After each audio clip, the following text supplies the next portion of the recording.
Hewan kayak sapi mah udah biasa ya. Cuma kalian tahu gak sih kalau ternak hewan berbahaya dan juga menjijikan seperti ular kayak begini ternyata bisa ngasilin duit jutaan rupiah loh. Penasaran gak sama ceritanya? Ya udah nih guys, kami persembahkan. Inilah beberapa bisnis ternak paling aneh yang ternyata menghasilkan banyak sekali uang.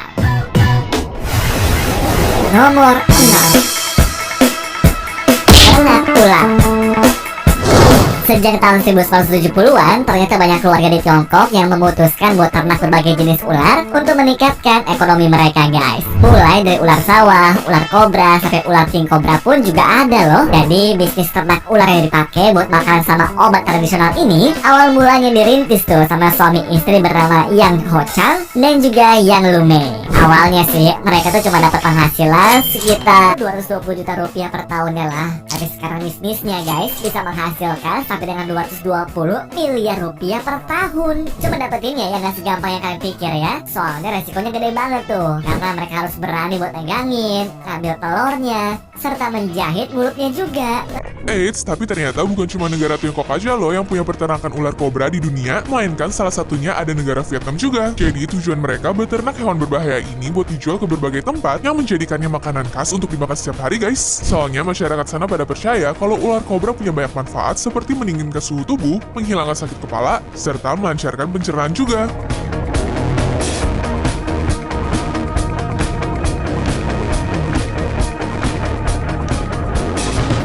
Nomor 5.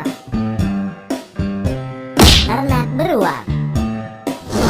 Selama ini kalian pikir beruang tuh udah jadi hewan yang hampir punah kan? Padahal dilansir dari portal berita Animals Asia, seenggaknya ada 10.000 beruang yang ditangkap sama pemburu dan dijadiin hewan ternaknya begini nih. Semua hal itu bermula dari tahun 1980, waktu banyak orang mutusin untuk ternak beruang biar bisa dapetin empedu mereka guys. Nah masalahnya Neng, di negara kayak Cina serta Vietnam, empedu beruang seringkali dianggap tuh sebagai obat paling manjur untuk penyakit seperti flu, sakit tenggorokan, penghilang mabuk, serta sampai kanker segala juga. Ya tentunya obat itu harus dibayar mahal sama kehidupan para beruang yang diperkirakan selama bertahun-tahun mereka cuma bakal tinggal di kandang kayak begini doang guys. Mana metode ngambilnya pun bener-bener gak manusiawi, gak bersih, dan gak dilakuin sama para dokter juga. Kebayangkan betapa kasiannya mereka tuh guys. Ya untungnya pemerintah negara mereka akhirnya mulai menganggap tuh kalau praktek tersebut ilegal dan akan menangkap siapapun yang ketahuan punya ataupun pakai empedu beruang.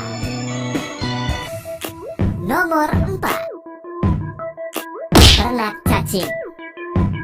Berawal dari gak punya apa-apa, tekad belajar Pak Joko Siswanto untuk beternak cacing emang patut nih diacungi jempol. Soalnya setelah 8 tahun rajin merawat hewan tersebut, sekarang dia bisa punya omset mencapai 500 juta rupiah per bulannya loh guys. Gila banget gak tuh? Bahkan bukan cuma ngirim cacing hidup ke perusahaan pakan ternak ataupun farmasi aja ya, melainkan dia juga menjual kotoran cacing karena bisa dipakai sebagai pupuk serta dapat omset sebesar 170 juta rupiah per bulannya. Dilansir dari portal berita Kompas, Pak Joko mengaku kalau pangsa pasar cacing aslinya masih besar banget karena banyak perusahaan yang membutuhkan hal tersebut, entah buat pakan ikan, pakan ayam, ataupun pakan belut segala. Makanya dia mengatakan kalau tempat usahanya terbuka lebar buat siapapun yang mau belajar dan menjadi rekanannya. Apalagi memelihara cacing kan gak sesusah melihara hewan-hewan yang sebelumnya ya guys.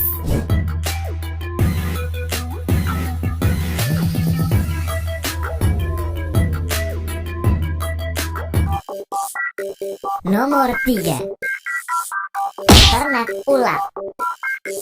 Emang bener ya, selama kalian mau bekerja keras yang namanya duit pasti bakal datang-datang aja deh. Contohnya seperti yang dialami sama Pak Harno dari Kabupaten Blitar ini nih. Semenjak dia keluar dari perusahaannya sebagai mandor pabrik roti di tahun 2017, dirinya memutuskan untuk punya bisnis peternak ulat Hongkong. Kalian pasti mikirnya emang bisnis kayak begitu bakal untung ya? Nah jawabannya ternyata dalam sebulan panen dirinya itu bisa berhasil mendapatkan cuan sebesar 12 juta rupiah loh guys. Apalagi perawatan ulat Hongkong juga gak susah dilakukan karena mereka tuh cuma perlu media yang kering saja.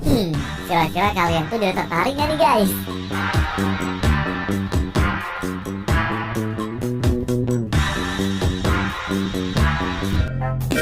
Nomor 2. Ternak kerang mutiara. Kirain mas selama ini kalau ngambil mutiara di kerang tuh tinggal ngambil doang kan? Tapi ternyata guys di Jepang ada teknik ternak kerang mutiara yang disebut dengan nama hama aging. Jadi biasanya mereka tuh perlu waktu berbulan-bulan buat bisa panen mutiara sama daging hewan tersebut. Bener banget tuh bang, kegiatan budidaya kerang pun terbagi atas 3 komponen, yaitu pemijahan induk, perawatan larva, serta pembesaran anakan. Umumnya produksi mutiara bisa berlangsung selama 18 sampai 24 bulan loh guys. Bahkan di musim dingin kalian juga harus bersusah payah untuk memindahkan mereka ke laut yang lebih tenang. Nantinya apabila mereka udah tumbuh dengan baik, di awal bulan Desember para kerangnya bisa kalian panen deh.